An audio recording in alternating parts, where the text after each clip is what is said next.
In this tutorial, I'll show you how to change the entire page background color in WordPress using Elementor. This is a quick way to refresh your site's look and match your brand style. Start by logging into your WordPress dashboard. From the left menu, click on Pages, then select the page you want to edit and click Edit with Elementor.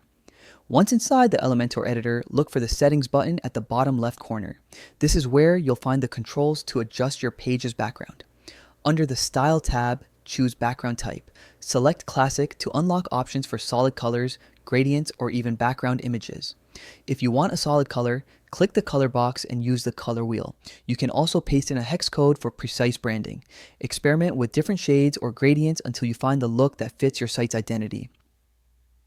Elementor gives you the flexibility to get creative with your background design. Once you're happy with the background, click the Update button to save your changes. Now refresh your site and you'll see the new background color applied to the entire page. A simple change like this can make your website feel modern and visually engaging. If you'd like, I can also prepare a generic reusable template for faceless tutorials so you can just swap in topic details instead of rewriting everything each time. Do you want me to create that for you?